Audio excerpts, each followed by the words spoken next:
Hi friends, welcome to ஸ்பேர kitchen Karur. இன்றைக்கி டக்குன்னு 10 நிமிஷத்தில் ரெடி பண்ணுற குருமா எப்படி பண்ணுறதுன்னு பார்க்கலாம். 5 சின்ன தக்காளி, மீடியம் சைஸாக இருந்தால் 4 தக்காளி எடுத்துக்கோங்க. 1 கப் துருவின தேங்காய், ஒரு பெரிய வெங்காயம் நறுக்கி எடுத்துக்கோங்க. காரத்துக்கு 3 வரமிளகாய், தாளிக்கும் போது ஆட் பண்ணுறதுக்காக பச்சை மிளகாய் 2, கருவேப்பிலை 2, பட்டை துண்டு 3 கிராம்பு, அதுக்கப்புறம் பொட்டுக்கல்ல ஒரு 2 டேபிள் ஸ்பூன்.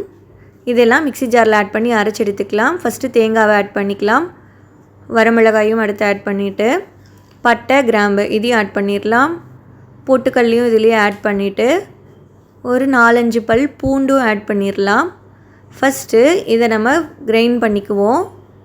அதுக்கப்புறமா 2 சுற்று விட்டதுக்கப்புறம் தக்காளியும் இதில் ஆட் பண்ணி கிரைண்ட் பண்ணிக்கலாம்.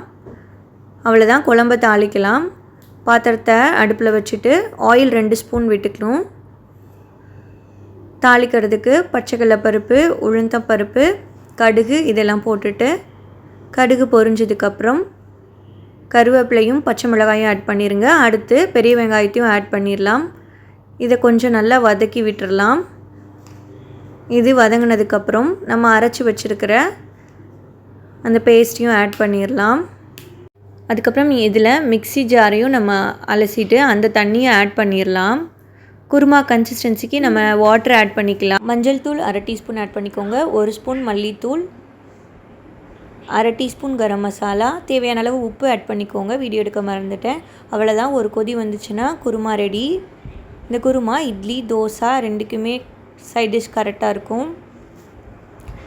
நீங்களும் இதே மாதிரி ட்ரை பண்ணி பாருங்கள் ஃப்ரெண்ட்ஸ். பிடிச்சிருந்ததுன்னா லைக் பண்ணுங்கள், ஷேர் பண்ணுங்கள், கமெண்ட் பண்ணுங்கள். மறக்காமல் எங்கள் சேனல் ஸ்பேரோ கிச்சன் கரூரை சப்ஸ்கிரைப் பண்ணுங்கள். Bye friends.